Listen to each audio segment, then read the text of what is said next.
အားလုံးပဲမင်္ဂလာပါကျွန်တော်ဒီနေ့ပို့ချပေးမယ့် Excel သင်ခန်းစာတော့ Excel မှာပေါ့နော် data connection အသုံးပြုနည်းသို့မဟုတ် link ချိန်နည်းလေးပေါ့နော်အဲ့ဒီအကြောင်းအရာလေးကိုကျွန်တော်ရှင်းပြပါမယ်အဲ့တော့ကျွန်တော်တို့ဒီမှာကျွန်တော်တို့ save လေးရယ်ကျွန်တော်တို့ဒီမှာ file လေးရယ်ဆိုပြီး file နှစ် file ရှိတယ်ပေါ့နော် Excel file လေးတွေဟုတ်ပြီအဲ့ဒီနှစ် file ကိုကျွန်တော်တို့ file တစ်ခုထဲမှာပေါ့နော် total တစ်ခုထဲမှာကျွန်တော် link ချိန်မယ်ပေါ့နော်ဒီပုံစံလေးပါအဲ့တော့ကျွန်တော်တို့ save လေးကိုတစ်ပတ်ကလေးဖွင့်ကြည့်လိုက်မယ်ဟုတ်လားဆေးလက်ဟုတ်ပြီဆိုရောင်းရတဲ့ဆေးနေမှာကျွန်တော်တို့ဒီမှာ Microsoft တို့ Excel တို့ PowerPoint တို့လို့ရေးထားတယ်ဒါကတော့အချင်းချုပ်လေးပါနော်ပုံစံပြတဲ့အတွက်ကြောင့်မို့ဒါဆေးလက်လို့ခေါ်တယ်အားလုံးကျွန်တော်တို့ဝယ်တဲ့ဆေးနေကိုကြည့်မယ်ဘိုင်လက်ပါနော်အပွားနေသွားကြည့်လိုက်ရပါနော်ဒါကကျွန်တော်ဒီကနေအကြာလေးခင်ရဖွင့်ထားတဲ့အတွက်ကြောင့်မို့ဖိုင်ဆိုရင်ကျွန်တော်ဒီမှာရေးစမ်းဆိုနေရမှာဒါလေးဘိုင်လေးဆေးလေးဆိုတော့တကူကြည့်လို့ရတယ်ဟုတ်နော်ဒါကြောင့်ဝယ်တဲ့စင်းနေဝယ်တဲ့အားကျွန်တော်တို့ Apple Orange Mango ဆိုပြီးတော့သူရဲ့ဆိုင်ရာစင်းတွေကိုရေးထားတယ်ပြောချင်တာကဘိုင်လေးရဲ့ဆေးလေးရဲ့နှစ်ခုရှိတယ်အဲ့ဒါကိုကျွန်တော် total အနေနဲ့တစ်ခုတည်းမှာ link ချိန်ပြီးအသုံးပြုမှာသူတို့မှာစင်းတွေကိုကျွန်တော်တို့ထည့်လိုက်တဲ့အပြောင်းအရွှေ့လုပ်လိုက်တာနဲ့ကျွန်တော်တို့ဟို total တစ်ခုမှာ data တွေကချိတ်ဆက်ပြီးတော့ auto အပြောင်းလဲဖြစ်စေချင်တာပေါ့နော်ဒီပုံစံလေးပါအဲ့တော့ကျွန်တော်ဒါလေးကိုပိတ်လိုက်မယ်အဲ့တော့ save လေးရှိမယ် file လေးရှိမယ်အဲ့တော့ကျွန်တော် total တစ်ခု file တစ်ခုယူမယ်ပေါ့နော် Excel ကိုဖွင့်လိုက်မယ်ဟုတ်ပြီဒီမှာကျွန်တော် blank webbook ကိုယူမယ်နော်ဒါ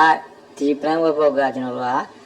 ဘိုင်လေးရဲ့ဆေးလေးရဲ့ရှိတဲ့စင်းစရာတွေကိုဒီတစ်ခုထဲမှာထည့်ထားမယ်လင်းချိတ်ထားမယ်ပေါ့နော်ဒီသဘောတရားအဲ့တော့ကျွန်တော်တို့လင်းချိတ်မယ်ဆို data ထဲဝင်မယ် gas external data ဆိုတဲ့သွားမယ်နော်တရားလေးပြီးတော့ existing connection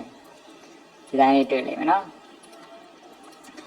connection နေရာမှာ all connection ကိုကျွန်တော်တို့ရွေးထားလိုက်မယ်နော် all connection in this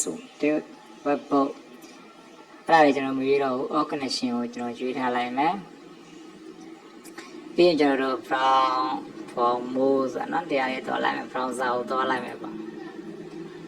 တရားလေးထွက်လာတယ်အဲ့တော့ကျွန်တော် link ချိန်မဲ့အရာလေးတွေကိုရှာမယ်ဆိုတော့ကျွန်တော် link ချိန်မဲ့အရာတွေက desktop ပေါ်မှာရှိတယ် desktop ကိုယူလိုက်မယ်ယူလိုက်တာနဲ့သူကကျွန်တော် file လေးရဲ့ save လေးရဲ့ကိုကျွန်တော်တို့ကဒီ file ထဲမှာထည့်မှာအဲ့တော့ကျွန်တော် lossel အဝယ်စင်းပေါ့နော် file ကိုရှာလိုက်မှာ file လေးတွေ့ပြီပြီး open ဆိုနေလိုက်အဲ့လေးထွက်လာတယ်မနော် select တွေပဲပြီး open မနေလိုက်နော်ဘာလောက်စရာမလိုဒီနေရာမှာတော့သူကဘယ်နေရာမှာထားမှာလဲပေါ့နော်ဒါနေရာလေးတော့ယူပြီးလို့ရတယ်မရွေးပြီးဆိုသူ select ပေးတဲ့နေရာမှာသူကြာလာတယ်အဲ့တော့ table file mode table post table အနေနဲ့ပဲအတိုင်းလေးပဲထားရမယ်နော်ရိုးရိုးလေးပဲပြီး okay နေလိုက်ဟောဒါဆိုရင်ကျွန်တော်တို့ file လေးစင်းကဒီထဲရောက်လာဟုတ်ပြီနော်ဒါဝယ်တဲ့စင်းအဲ့တော့ကျွန်တော်တို့ဒီနေရာမှာ save လေးစင်းကိုထပ်ပြီးတော့ link ချိန်အောင်အဲ data ထဲဝင်မယ် gas external data ပြီးတော့ existing connection ဟုတ်ပြီပြီးတော့ browser သွားမယ်အဲ desktop ပေါ့နော်အဲ့လို file လေးတော့ရေးပြီးတော့ save ထားပါတော့ဒါတွေကတော့မခက်တော့ပါ save လေး open okay အဲ့တော့သူကလည်းရွေးမဲ့နေရာဒီနေရာပေါ့နော်ဒါထင်ရှားအောင်လို့ပါနော်တကယ်တော့ sheet 1 sheet 2မှာ sheet 2ကိုယူပြီးတော့ link ချိန်လို့လည်းရပါတယ်တော့ဆိုကျွန်တော်တို့ဒီမှာ sheet 1နဲ့မှာပဲထင်ရှားအောင်နှစ်ခုလုံးကိုချိန်ပြလိုက်မယ် okay နေလိုက်ပါဒါဆိုရင် bind လေးစင်းစရာလည်းဒီမှာရှိတယ် save လေးလည်းဒီမှာရောက်နေတယ်ဟုတ်ပြီနော်အဲ့တော့ဒါလေးကိုကျွန်တော်တို့က file ကနေ save လုပ်နေမယ်save desktop ပေါ်မှာထားမယ် and desktop ဒီနေရာမှာနာမည်လေးပေးလိုက်မယ်သူကျတော့total list လို့ရေးလိုက်မယ်နော် total list ချက်ရနာမည်ပေးလို့ရပါတယ်နော်ဒါကတော့ desktop မှာ total list ပြောချင်တာစောစော file လေး save လေးနှစ်ခုကိုသူတစ်ခုထဲမှာရှိတယ် save လိုက်မယ်အခုဒါလေးလည်းပေးလိုက်တော့မရဘူးအဲ့တော့ကျွန်တော် total list ကဒီမှာအယောင်စရင်အဝယ်စရင် total ရှိမယ်အဲ့တော့ကျွန်တော်တို့ထားပါတော့ဝယ်တာလေးကိုကျွန်တော်တို့ရောင်းတာလေးတစ်ခုအရင်ပြောင်းလာ ပြောင်းလာလေးတစ်ခုရင်ပြောင်းလိုက်မယ်နော်တစ်ပတ်ကလေးနှိပ်လိုက်မယ်ဖိုင်အရောင်းဆိုဆေးလက်ကိုဖွင့်လိုက်မယ်ဟုတ်ပြီဒီမှာကျွန်တော်တို့ကထပ်တိုးလိုက်မယ်ထားပါတော့PS တိုးလိုက်မယ်ပြီးတော့ DVD တိုးလိုက်မယ်နော်အတိုင်းလေးဒါဈေးနှုန်းလေးလည်းတိုးလိုက်မယ် DVD 3000ဟုတ်ပြီညနေတိုးလိုက်မယ်ပြီးရင်တို့လည်း slab ပေးပြီးတော့ order ထည့်လိုက်ဟုတ်ပြီဒါမှတ်ထားပါနော်ဆေးလင့်မှာကျွန်တော်နှစ်ခုတိုးခဲ့တယ် PS ရဲ့ DVD ရဲ့အဲ့တော့သူ့ကို file ရဲ့ဆေးလိုက်ပြီးပြီးပယ်လိုက်တော့total မှာသွားကြည့်မယ် total လင့်မှာဆေးလင့်မှာကျွန်တော်တို့ပြောင်းလာတယ်အဲ့တော့ total လင့်မှာပြောင်းမပြောင်းပေါ့နော်ဟုတ်ပြီဒီမှာဆေးလင့်မှာကျွန်တော်တို့ပစ္စည်းနှစ်ခုဟိုဘက်မှာတိုးလာခဲ့တယ်ဟုတ်ပြီနော်အဲcontext ဒါလေးနှိပ်ပေးလိုက်ဆေးလင့်မှာတိုးလာတယ်ဒါပေမဲ့ဒီမှာတိုးမသွားသေးဘူးပေါ့နော်လင်းချိတ်ထားတဲ့နေရာမှာကျွန်တော်တို့တိုးမလာသေးဘူးအဲ့တော့တိုးလာဘယ်လိုလုပ်မလဲဆို data တွေကနေပြီးတော့ refresh ပါစီရနော် refresh ဒါလေးကိုတစ်ချက်နှိပ်လိုက်ရတယ်ဒါဆိုရင်ကျွန်တော်တို့ဟိုဘက်ကတိုးလာတဲ့ဟာတွေ PS နဲ့ DVD တီရောက်လာတယ်ဟုတ်ပြီနော်ဒါဆိုရင်ကျွန်တော်တို့ဒါ total လေးမှာဒါ auto တိုးလာတယ်ပေါ့နော် refresh လေးလုပ်ပေးလိုက် data နဲ့